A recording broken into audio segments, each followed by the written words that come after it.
recently I've been going back and rereading some of the history books I've accumulated over the years. One book I read last year, but just recently kind of reskimmed and refinished and reread some parts of, is David Stahl's Hitler's Panzer Generals.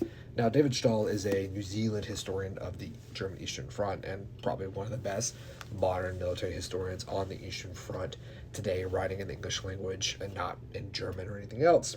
And in the book, Hitler's Panzer Generals, he looks at the inner lives of four German Panzer Generals, General der Panzertruppen.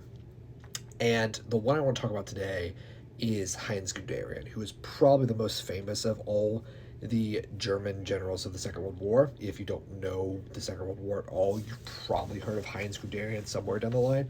And I want to talk about what Stahl kind of reveals in the Heinz Guderian's letters to his wife, Marguerite. First off, I think it's important to stress that none of these generals or men are honorable. They're not good men by any stretch of the imagination by any modern standard or the standard of the time. But to understand their inner lives, it's fascinating to see how they interact with their wives and how that kind of builds on their characters and careers in Nazi Germany.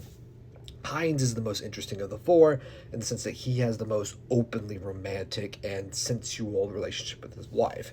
He's very open with her about his emotional distress fighting on the Eastern Front. He talks about his depression and seeing all the soldiers and how he feels that he can't really rely on anyone. He has to keep a very stern upper lip. And his wife is very loving and embracing of him, and they have a very, very, very loving, intense relationship within these letters for the 1940s. And this is very uncommon. You don't really see this in none of the other generals' letters are they this open about their love and affection for the wife, but Heinz is very much in this intense, emotional, sensual relationship with his wife.